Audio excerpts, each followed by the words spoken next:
probably has an advantage. Huge shot! Drive through the double leg, it's right there. A walking performance bonus.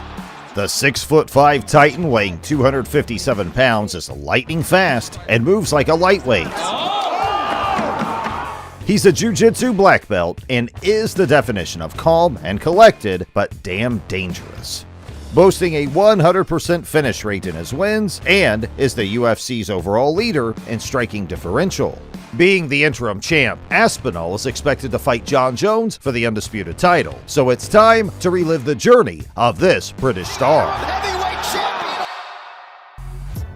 Thomas Paul Aspinall was born in Lee, Greater Manchester, in the United Kingdom. At the tender age of 7, Aspinall embarked on his martial arts journey from wrestling to Brazilian Jiu-Jitsu and eventually to boxing. He was inspired by his father's passion for the sport. My dad's like Jiu-Jitsu black belt, one of the first Jiu-Jitsu black belts in the UK. Apart from your dad, who were the other influences in your life when you were younger? Mainly my dad. After obtaining his black belt in BJJ, Aspinall switched to boxing, and at the age of just 22, he was hired to act as a sparring partner for the Gypsy King, Tyson Fury. Subsequently, through his father, he made the transition to compete in the sport of MMA. Aspinall kicked off MMA against Michael Piszczek. The bell rang, and Piszczek immediately shot for a takedown. The Brazilian Jiu-Jitsu black belt gained top control and viciously elbowed his opponent into oblivion. The 20-second demolition was the start of something terrific. His second fight was against Richie King. The bulky heavyweight was not one to be intimidated. The behemoths got into a clinch, but it was King who made Aspinall feel the thrill of flying. King suddenly spins his man. Beautiful. King started to throw, ground and pound. Butterfly guard, here goes to full butterfly guard. But Aspinall was exactly where he wanted to be, grabbing King's leg and wrapping up a heel hook to end the fight. You were right, Nick.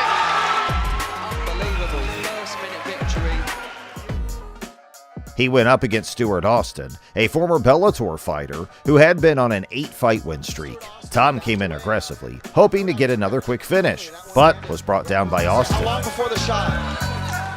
The top-level grappler, Aspinall, met worthy resistance from his opponent, who had no intention of giving up. The fighters generously exchanged takedowns, The very best in this division in the UK, a champion. trying to gain a control position, ending first round with Aspinall in bottom position, dodging Stewart's punches and elbows. Yeah, both fighters exhibiting a ton The second round began where the fighters left off. A perfect double leg by Austin put him in dominant and position. Austin right back to that head inside single attack. Aspinall managed to turn the Aspinall's table, timed his defense perfectly. but ended up surrendering to a perfectly executed heel hook by Stuart Austin. Oh, big heel hook attack from him. He's done it! After achieving 2 impressive finishes in Cage Warriors, Probably has an advantage. Huge shot! at the age of 27, Tom Aspinall landed in the UFC heavyweight division, dominated by living monsters like Jon Jones, Francis Ngannou, and Stipe Miocic. He made his promotional debut in July 2020 against Jake Collier.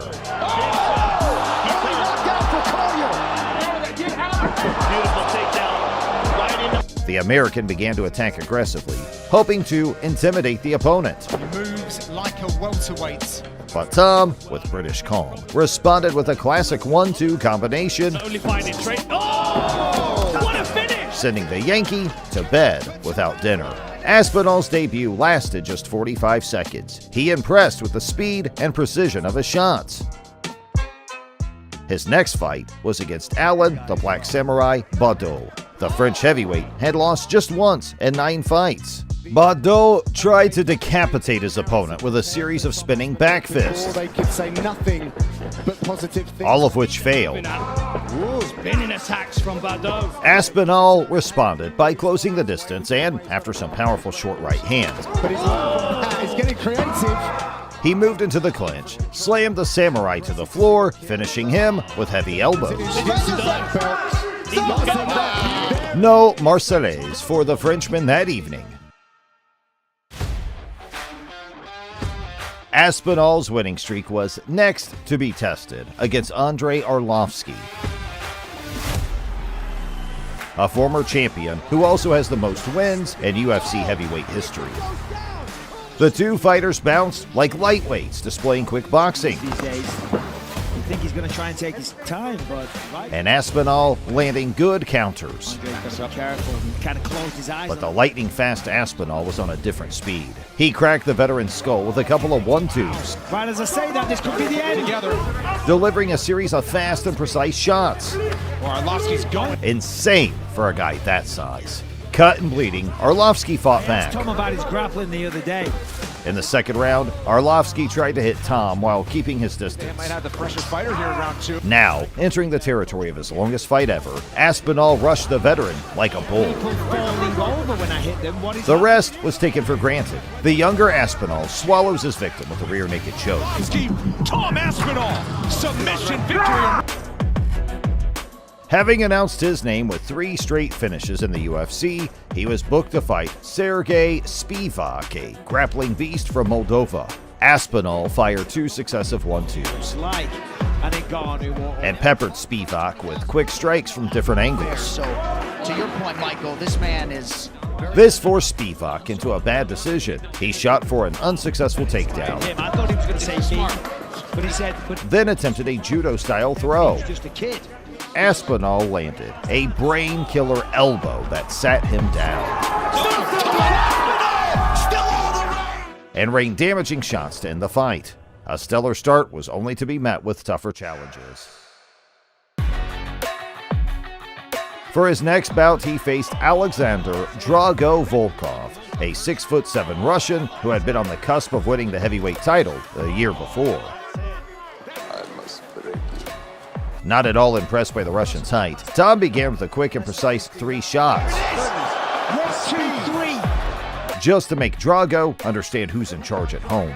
Aspinall's quick hand attacks were alternated with painful low kicks. Welterweight style. Short in the distance, Tom secured a body lock and sent the Titan crashing on the canvas. Wonderful timing. On the ground, after hitting the Russian with devastating punches and generous elbows, The right elbow and try and start to. Aspinall tried to perform a Kimura grip. He's going to. Volkov managed to free himself and get back to his feet, but Tom continued to punish the now exhausted and bleeding Russian. He's like, come on. 2 minutes from the end of the first round, Volkov managed to hit Aspinall with the right cross Bit of a slant. without taking advantage of the situation. Almost at the end of the round, Tom dodged with an unbelievable head movement and brought the Russian to the ground. With British calm and composure, Aspinall executed a perfect straight armbar, which forced the veteran with 35 wins to tap. That evening, Drago didn't break anyone. This was his 5th straight finish in the UFC and earned him his 4th performance of the night in 5 fights. A force of nature with a 100% finish rate, the swift boxer with an immense BJJ background was knocking on the door of a title shot. A win over Curtis Razor Blades was to earn him that, but little did the public know he was nursing an injury. The fight started fast-paced and neither fighter was willing to back down. He's got to be careful. Curtis just landed 2 huge. But it was Aspinall who was forced to tap out. Such a shame. What? He had suffered a nasty knee injury after just 15 seconds. Oh no.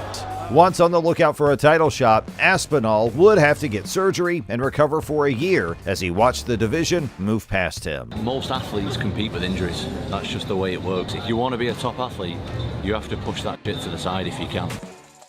Tom made a comeback in July 2023 in London's O2 Arena, exactly 1 year after the injury against Blades. Marcin Tybura, a Polish powerhouse with 12 years experience in the UFC, was assigned to test Tom's mental and physical state.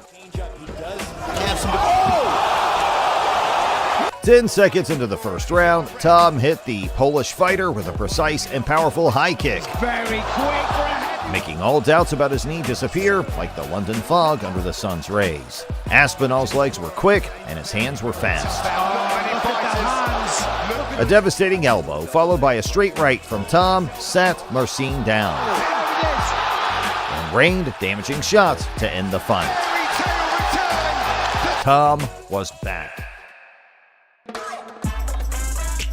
The British heavyweight was ready for the title. On his way was another Russian monster, Sergey Pavlovich, a finisher with insane power in his hands, with 15 knockouts in the first round out of his 18 victories. He's out on his feet. That's it. That's it. It was Aspinall who opened up with a massive calf kick that buckled Pavlovich. Sergey's reaction was a quick 1-2 punch, but a granite chin was part of Aspinall's arsenal. Wielding perhaps the heaviest punch in the UFC presently, Pavlovich tried to land his monster right hand, but the head movement of Tom was too much. The British landed his own right hand, and another fast right hand sent the Colossus crashing to the canvas. It was lightning fast. The fearsome Russian bear was defeated by the British Lion.